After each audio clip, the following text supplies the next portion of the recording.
So selfish of them. I've got George's podcast to do. And it doesn't write down very well on paper when you make a joke about somebody. You sort of have these sometimes romanticised ideas of what your childcare setup could look like. It did push back us having children because I had to spend time looking after mum. I have trust issues at the best of time. She's been on the pod? Has she been on the... Oh my God. I think I'm her number one fan. How long does a poo take to clean up? My friends know when I'm not fine because I disappear. Do you know what? I'm gone. Bye. I'm at a festival all weekend and I will be drunk for the majority of it. So see ya. I've never been more livid in my life. I think somebody's trying to get a record deal on my podcast. Sorry, I forgot there was children in the tent. I'm not here to slag off Joel, but here we go. But kids can spell these days. Kids can spell. Oh no, I forgot that bit, yeah. Hello, I am Georgia Jones, and this is Mum's the Word. Hey, woo, thank you. So today, we have got a fabulous guest. She is a model. She is a businesswoman, an entrepreneur. She is beautiful and she is dressed exactly the same as me. We didn't plan this. So welcome to Mum's the Word, Hannah Cooper-Dommett. Take a seat. Thank you so much. Welcome to the lounge. Oh my gosh, thanks for being here. Welcome to the podcast, starting it strong. I'm a bit hot, so this jacket might come off at some point. So Hannah, welcome. Thank you for being on the pod. Thank you for having me. I'm not going to lie, it's not started out too smoothly for me. So Hannah, basically, I got a message from Hannah yesterday. And she said, Georgia, there's been a bit of a disaster. I was like, oh God, she's going to cancel on me. This is it, ruined. So tell us what happened, Hannah. Basically, you have all your childcare options. You have your backup. You have your two that you trust. Then you have your one that you're like, if I have to. And then your two that like, they barely know the child, but we'll go with it. I've exhausted 5 childcare options and everyone was on holiday or busy or had another child. And I was like, it's so selfish of them. I've got George's podcast to do. I'm dead. Mum's the Word. So we've just taken him with us. Wild's behind, backstage. White noise is on max. Yeah. Fans on. He is, fingers crossed, snoozing away. And I've got my agent looking after him. Poor Lucy, Hannah's agent, is back there, not watching the show, just childcare. I'm not sure if she's going to charge me 20%, but let's see. But he went to sleep like clockwork. That never happens, does it? They never go to sleep when you want them to. But today, he obviously knows you've got a really important day. I'd like to think that he's considerate like that. I mean, we did do sleep training in the beginning, and I will say I sold my life that first year that he was here. We were so routine, and I feel like kind of now the sacrifice is sort of paying off, where we're like, okay, I can kind of know. I mean, this is obviously a very unique situation where there's like madness everywhere you look, but fingers crossed he should be down for the whole set. And now I've jinxed it and he's going to be here in 10 minutes sitting next to me, isn't he? Last time we did a podcast together, now we've done one before, we've done 2 before, and it was your podcast, Never Have I Ever. Yeah. Ended in disaster, guys. Not going to lie. Because what happens is if you're not media trained and you go on a podcast that's a comedy podcast, you should never say a joke. Just don't do it, because what will happen is it'll get printed in the headlines and it doesn't write down very well on paper when you make a joke about somebody. I do think it is funny with the world of podcasting, especially with ours, Never Have I Ever. I do with my husband Joel, and we sort of are so relaxed at home. There's one thing doing it in a studio environment where you're so sort of like on, but at home, sometimes we have a glass of wine or we're just sort of like honestly annoyed at each other, like he hasn't done the chores that morning, and then we're going straight to record and I'm like, oh, you're amazing. No. But then it all comes out on podcast and I sort of forget that anyone listens because it's just you two. And I do say to Joel, God, the amount of stuff that you do feel so comfortable to say, the Daily Mail could have a field day. And the mad thing is they don't really pick up on it.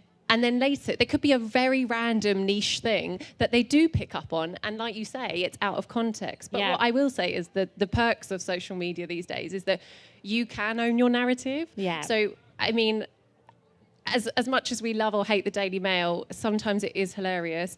And you can screenshot it and go, you made a typo there. you know? That isn't actually what I said. I hate it. They keep calling me something. I think it's like 42. And I'm 34. Oh, Hannah. And I'm like, everything else, print about, the affair that we had or whatever, but don't call me 42. I'm like, you're aging me before I've even got there. How dare they? Get your facts right. So, Hannah, right, this is a parenting podcast. We digress. So you have a lovely little boy, Wild, who is how old? He's 2 next month. 2 next month.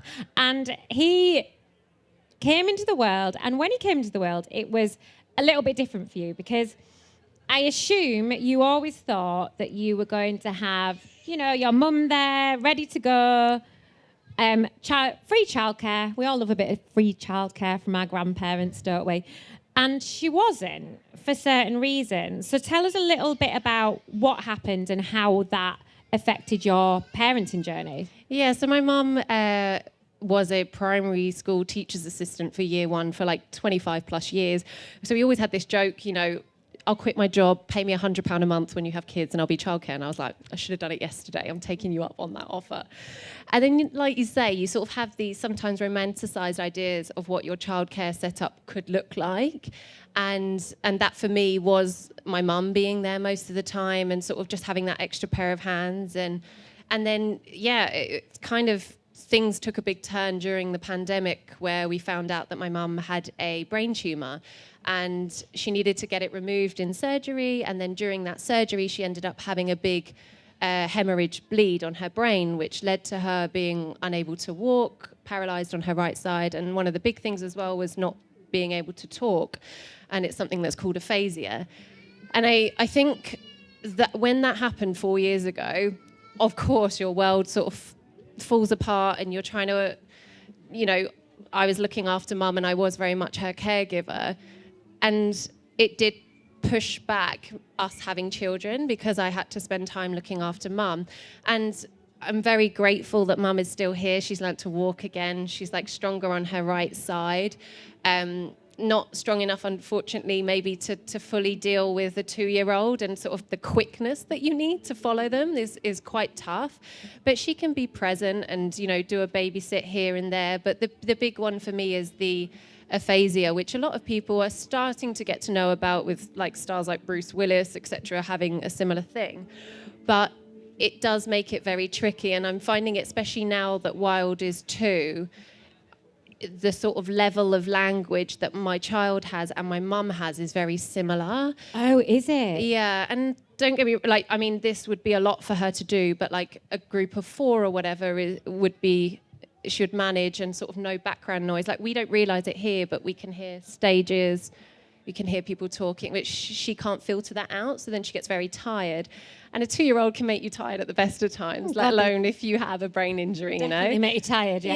Yeah, and so that's been something that I'm still kind of going through now, where I find it a little bit sort of, I don't know if triggering is a strong word, but definitely difficult to hear my mum struggling with Wild's books, and also that turning point where he will eventually speak better than my mum, and sort of explaining to Wild that why mum maybe, nanny doesn't speak properly or normally, but equally, like Joel is very much like, I think it's so important for our children to sort of be exposed to all kinds of people and learn that everyone's got their own thing going on and that's okay. Yeah. But yeah, it was a sort of big, there's one thing becoming a mum and sort of taking on all those changes, but I also sort of very much hid my struggles and difficulties in the beginning because I never wanted to worry her.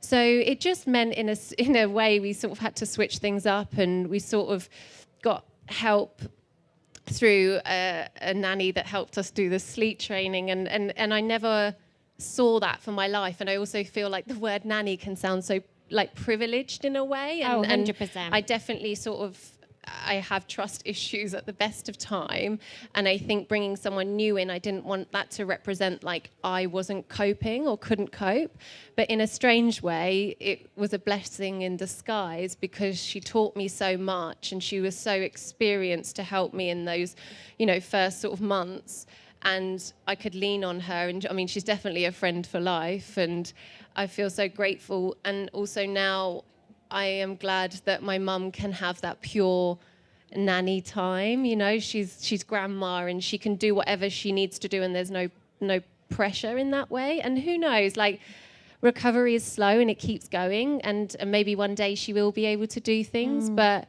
that was definitely sort of a shock for me on top of postpartum and becoming a mum. On top of having a baby. I think that's it. I think that's what people don't always realise is like what goes on behind closed doors. And, you know, you might say, oh, I've got a nanny. And then people are very quick to judge and go, oh, it's all right for some. And they don't realise actually the reason you have to have a nanny is because your mum's was very unwell. My mum and dad live 5 hours away. Unfortunately, if I went to go and do a supermarket shop, I can't just knock on their door and go, can you just watch Cooper for an hour? And I will say when she left as well, I sobbed on that driveway. I was like, please, like, because almost it delayed the reality of being on your own, because I sort of put this safety net in, and it sort of made me, I don't know, maybe not sort of, well, I never felt alone, which was like such a blessing. But then when she left, that's when I think every sort of delayed emotion came for me, which was very interesting. I think that does happen, though. I think you push, as mothers especially, we push things down and push things down, and then we just reach a breaking point, don't we? And then we either get really ill or we explode. Or have a mental breakdown. Well, you just feel like you can't complain because it looks like you're not coping, and then people will always be like, well, do you need more help? And you're like, well, no, I don't want that to be a reflection of my mothering, you know, my parenting. But I do think you do just have to like be a team in all of this, and anyone, even if it's a neighbour that would come round or just like hold the baby while you have a cup of tea for 5 minutes.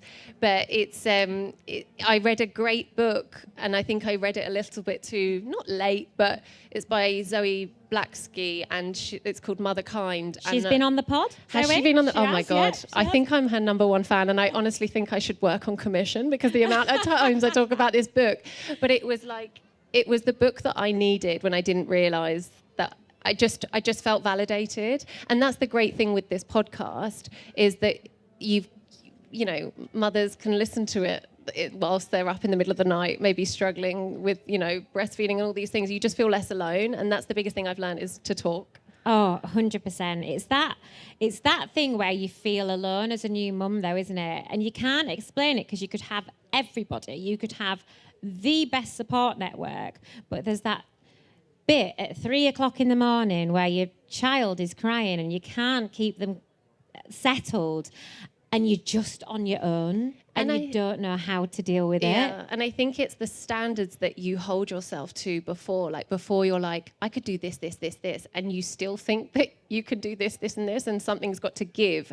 And I know for me in particular, like, I struggled with that. Like, I definitely put that sort of, everything's got to be perfect, everything's got to be right. And if I drop something, or I, you know, forgot to bring nappies for Wild or whatever, like, I'd be like, oh my God, I am the worst mother in the world. But what I love about it is that you can be in a park and just ask anyone for a nappy, or you can just like almost blink twice and a mother knows that you need just a moment. And just do a sigh and they're like, are you okay? Like, no. I do love the community of new mums, and I think it's a club that I never knew that I wanted to need, you know, almost. Yeah, it is though. And I remember I was the first out of all my best friends to have a baby. Oh, really? See, I was the last. Oh, were you? Yeah. Lucky you. Because I was literally like, it's really hard, girls. Yeah. Slowly but surely, they started to have babies, which was great. And then they're like, George, we totally get it. We see why this is really hard. And I was like, yeah. I can imagine that as well, because especially being the first in your friendship group, you know, maybe your girls and stuff are like, let's go out here. Like, it's no problem. Just bring the baby. Like, they might not quite understand. Oh, Hannah, I used to do it to my sister. And I remember I used to message my friends and I was like, I'm so annoyed. She's literally like 2 hours late because she said that the baby's had a poo. And I just don't understand. How long does a poo take to clean up? And I had a baby. I was like, a poonami. I didn't know they existed. Yeah, that's the thing. I mean, I actually feel embarrassed about the things that I probably did say to some of the girls when I wasn't aware or like couldn't relate. I remember as every friend got pregnant, I sort of made sure that I went on this big brunch with them, and like it was a big like, tell me everything before you leave me forever, because You change. Yeah. You do change. Yes, you sort of come round. I definitely in hindsight now, that 18-month thing is a thing where I'm like, oh, I think I'm back. Let's put the Diamante shorts on. Oh, She's did. back. We put them on. Before that, like, especially even on his first birthday, I was like, I'm fine. I've got this. I'm fine. I've nailed the first birthday party. She's back. I wasn't. No. Only now, and that's only talking a 2-year-old, that I go, oh, that took a long time to get back to me. And you think you're there, don't you? Or you like put this mask on and pretend, and you're like, I'm fine. I'm fine. I'm absolutely fine. My friends know when I'm not fine because I disappear. Well, I like to do a disappearing act. I'm just not chill anymore. That's the girl that I miss. I remember when I met Joel and we were both chill. You know, when you're in that first year of dating and you're like, whatever you want to eat, no, it's fine. Or we'll just eat like, gyros at the festival. Like, I don't care. Like, da-da-da. Like all these sort of, and then you sort of get longer into the relationship and then like more serious things happen in the relationship and you realize that one of you's got to step up and make a decision. And then you're like, that was me, and then I was like the less chill one, and then you have a child, and then you become less chill, and then you sort of mourn the girl that used to be like, woo! Yeah, you're like, I want to be footloose and fancy free, but I can't be. I've got responsibility. I have things to do. And this is the problem now, when I do have childcare, they always say, like, partying with parents with childcare is the best night out that you'll ever have, because I don't know my limits, because I'm like, I've got 6 hours, I'm going for it. I'm going for this. And it's actually a little bit disgusting. Especially when you know you're coming home at like 10 o'clock. Say if it's out early, back by 10, you're like, I can drink shitloads. It's like, and I'll be absolutely fine. Then the next day, you're like, It used to be the walk of shame, that you might have when you were younger. And now it is the walk of shame through my front door when it's like Joel's mum or like, someone looking after Wild, and I'm just like, hi, I'm fine, you go, I've got this. And I'm like, I don't think I've got this, but hopefully you'll sleep and it'll be all right. But you've got to take those moments. And I think that's also took a while, like I'm sure it did for any new mum, is to sort of stop worrying about them. And that time we used to be like, I'd go out for a coffee, the whole coffee, I'd end up worrying about them. And I've slowly narrowed that down to like, for the first half an hour, I'll worry, and then toodles. yeah, see ya. Bye. The phone goes on silent. That's when I've got vibrations, but it's all right. Especially if Dad's on duty. For a while, I remember, actually, it was Kat, she sat in the audience there, said to me, Georgie, you've just got to let him do it. Just let him a parent. I'm like, okay, I'll try. Yeah. And now I'm like, do you know what? I'm gone. Bye. I'm at a festival all weekend, and I will be drunk for majority of it. So see ya. If it's an emergency, 3 rings, and then I'll know. I do find it annoying. Like I had Joel the other day. I was out and he double called me, and I was like, oh my god, double call, big situation. We talked about that today. A double call. Oh really? You know something bad's happened. Yeah, I'm like, that's not an accident. And he honestly just called me about something so. It was like an opinion on something as vague as like to do with the supermarket shop or whatever. And I was like, I genuinely thought something was wrong with Wild. Like, why are you sabotaging my childcare day? Like, go. This is the one bit of peace that I get. Yeah. How dare you? I had it about bin bags once. I was like, I've never been more livid in my life to get a double text about bin bags. I was like, no, thank you. I am off. Yeah. Off duty. Work it out. So this morning I voice noted Hannah. I was like, Hannah, right, just prep this, because if I was put on the spot with this, I wouldn't know. And thank God for Hannah's reply, because it made me feel like a little bit more of a normal mum. So I said, Hannah, if you could put a nursery rhyme in the bin, what would it be? And she went, to be honest, George, I don't really know many nursery rhymes. I was like, oh my God, thank God, me neither, because I can't remember the rainbow. I cannot remember. You know the song? Yeah. The colours. Yeah. The lyrics are the colours. Thank you. That's what I meant, yeah. Not like the cartoon. Honestly, I think it's one of the things that I'm most sort of embarrassed about as a parent, where I'm like, I definitely sung these songs as a kid, but I don't know why I only just remember Kumbaya. Like, I'm like, and that's not a nursery rhyme. But like, Twinkle, Twinkle, Little Star. Like, Twinkle, Twinkle, Little Star, Twinkle, Twinkle, Little Star. No, it's not twice, is it? Is it? Twinkle, Twinkle, Little Star. How I wonder what you are. Now, is it up above? Do you want to come and sing it to us? Do you want to? Is it up above the stars so bright, or is it above the sky so high? Is it stars so bright? Stars so high. Stars so high. See, Up above the world so everyone's high. confused here. I mean, we've got kids leaving. They're disgusted. They're like, how They're dare disgusted that you we don't know. We've lost not the crowd. know Twinkle, Twinkle, Little Star. They can't believe it. You Another horrible women. one. Teddy Bear's Sorry. Picnic. I'm going, if you go down to the woods today, you're sure of a big surprise. If you go down to the woods today, you're sure of a bigger surprise. If you or I or anyone knows the places where the teddy bears beautiful, go. Hannah. Carry on. The day the teddy bears I've made that up.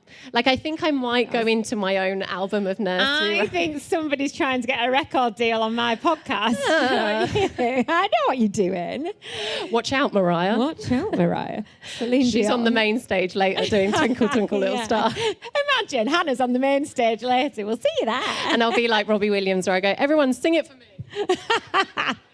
Yeah, but you I've can't. got no idea. Rookie Harry took your microphone away from your mouth before you Exactly. said, sing it with me. She hasn't got it. She's not got it. Stick to the podcast, Hannah. so nursery rhymes, no go. We don't know what we put in the bin. No. No. That's it. I mean, all of it. I'm more like, if Wild wants to sing, Dua Lipa, let's do it. Let's go for it. I know? agree, actually. Danny's tried to get Cooper into Oasis. And anyone on the Demon Hunters K-pop thing? Yeah. Oh my gosh. Are you there yet? No. But I'm not Wilds even in. too. I'm not Yeah. even in the Bluey era yet. There's a lot of eras that I've kind of. Bluey's great, right? Yeah. Bluey, Is because it- it's funny. Is Pepper the naughty? Pepper's a bit of a bitch, isn't she? Oh really? We don't like We're not. Pepper. People no. are like, I think they're saying kill Pepper. Oh, I'm Yeah. sorry. I forgot there was children in the tent. Don't listen to anything I just said. This lovely little girl in yellow, I am so sorry. Never swear. Okay, it's naughty, very naughty. I do actually swear on the Mum's the Word podcast, so if you did want an un-PC version, then go there. Right, so let's stop swearing. So, moving on. Less about Pepper, the better. So, Hannah, what is in your handbag that would say, I am a mum? Or a Milton wipe. Milton wipe. I am obsessed with Milton wipes. And any sort of wipe, to be fair. Milton wipes, a random car. Like, can I just say, I hope people know this, but wet wipes come in the small pack now. Yeah, the water wipes. The water wipes, They yeah. do. They I've come in got the some. small pack, and it changed my life. My backaches got so much better. What? Oh, from carrying water wipes. I was They're carrying heavy. the They big carry a lot pack. of water, don't they? I know. Honestly, the little things that make me happy. I was shopping, I was like, oh my God, they come in mini. Yeah. And I'm like, this is how exciting my life gets now. Well, Hannah, I'm in massive agreement with you because I'm here with two of my best friends. All three of us are mums, and the main thing that has been unpacked since we've got into our tent is 3 bags of wet wipes. Yeah. We are gonna be so squeaky clean. What do you call a wash when you do it with a wet wipe? A hoe bath. A hoe bath. Okay. Children, Georgia, children. Children. They don't know what that means. So we'll be doing a few of them this weekend. Anybody else? Oh, he is. Oh, wow. He's only 7, so let's maybe not be doing one of them. Right. What, Hannah, do you do as a parent that you said that you vowed you would never do? Or not. It would be like, why do you have to change your life for a child? Like, they just come along with you. And I'm like, nah. Like, apart from today. Apart from today. But, like, I definitely wanted to be that cool mum. So did I.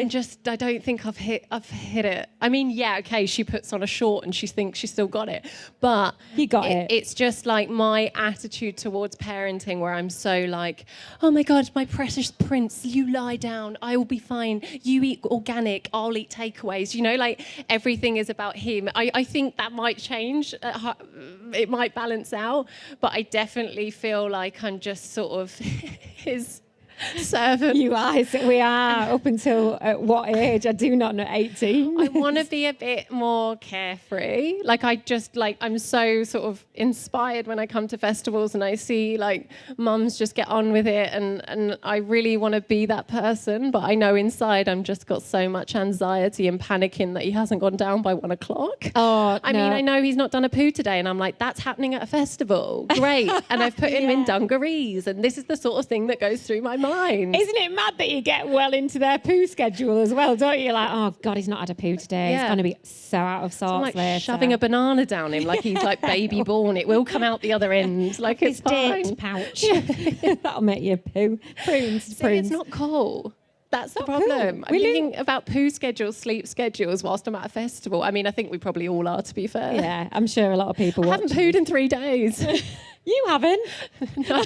Poor Hannah, she's not. You might be saying that in 3 days. No, I may well do. I don't know how much I like pooing in a portaloo, to be honest with you. We'll see. We'll see Yeah, let me know. Text me. I don't know why my podcast always seems to go downhill and goes towards pooing or farting at some point, or I'll swear and offend a lot of children, so sorry about that. I shouldn't be allowed to do it, but I do. I am the same with you, though, with routine, Hannah, because I was like, I am not going to have a single bit of routine for my child. I'm just going to take him wherever I go. He's going to be chilled. It's going to be great.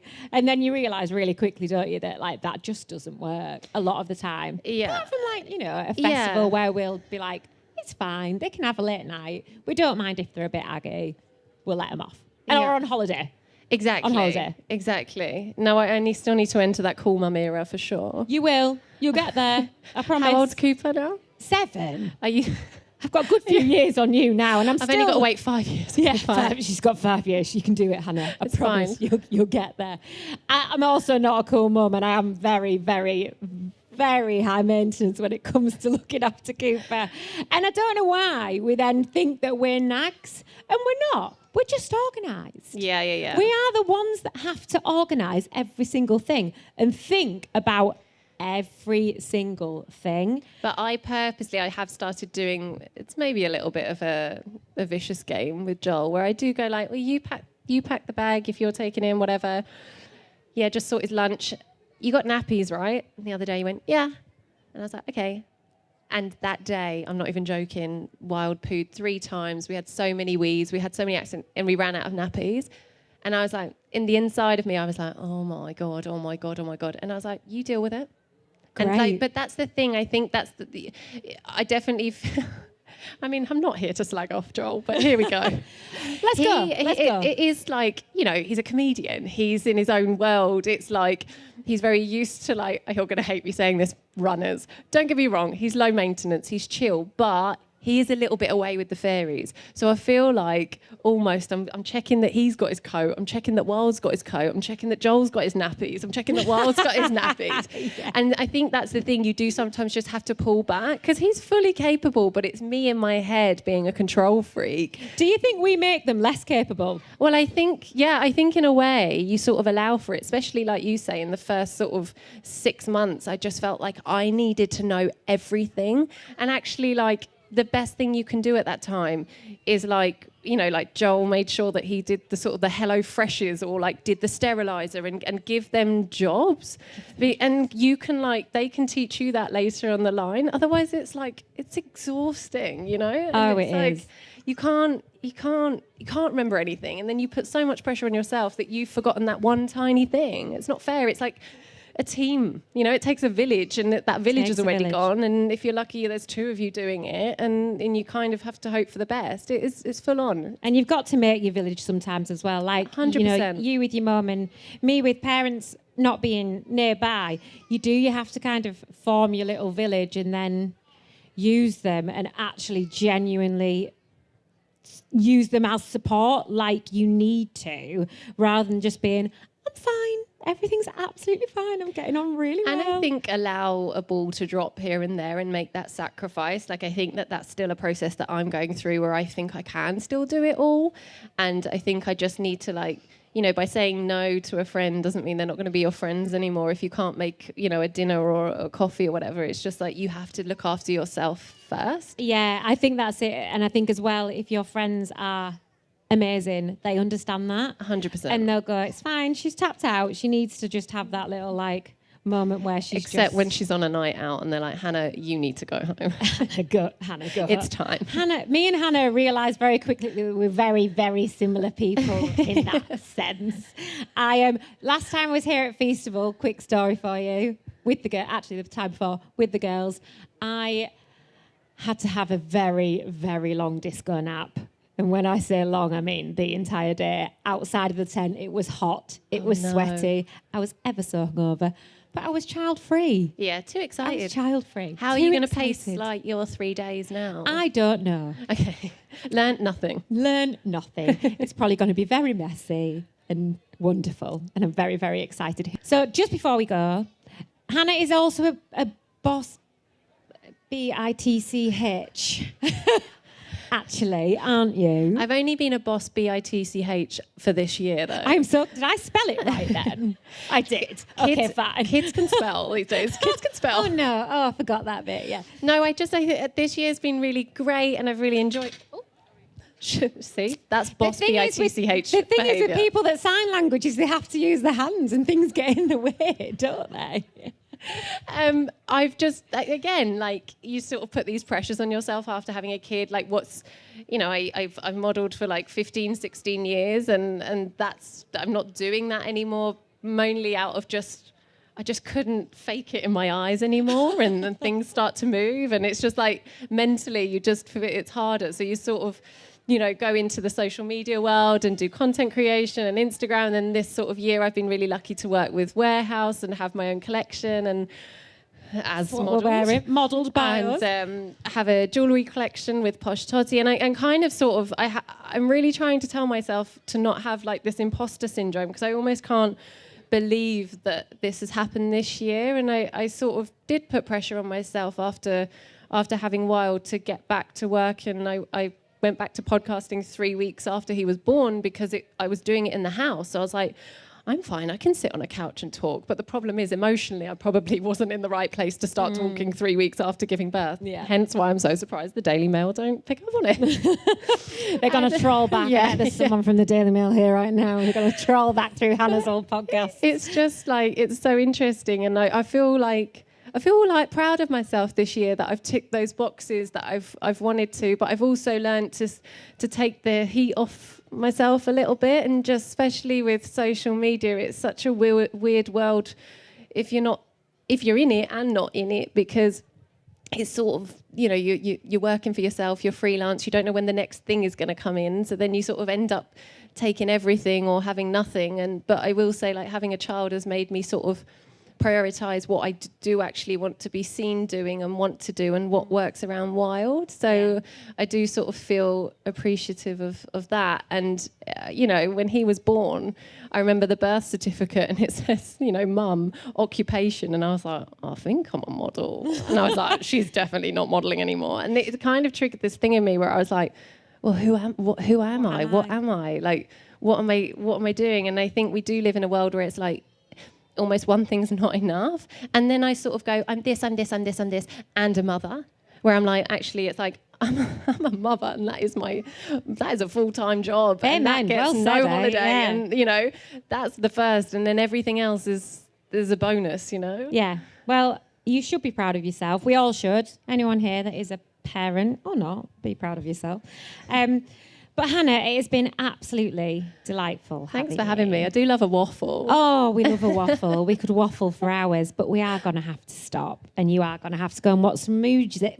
And I'm sorry, it might not be as good as me and Hannah, actually. Well, I might be on later, so remember, twinkle, twinkle. I'll see you there. Well, actually, our wristbands do say performer on them. So I'm channeling my inner... What type? I don't know in these outfits. What type are we? Who knows? But Hannah, it's been wonderful having you. Thank you for having me. Thank you so much. I hope you guys have all enjoyed. Thank you so much for watching. Thank you.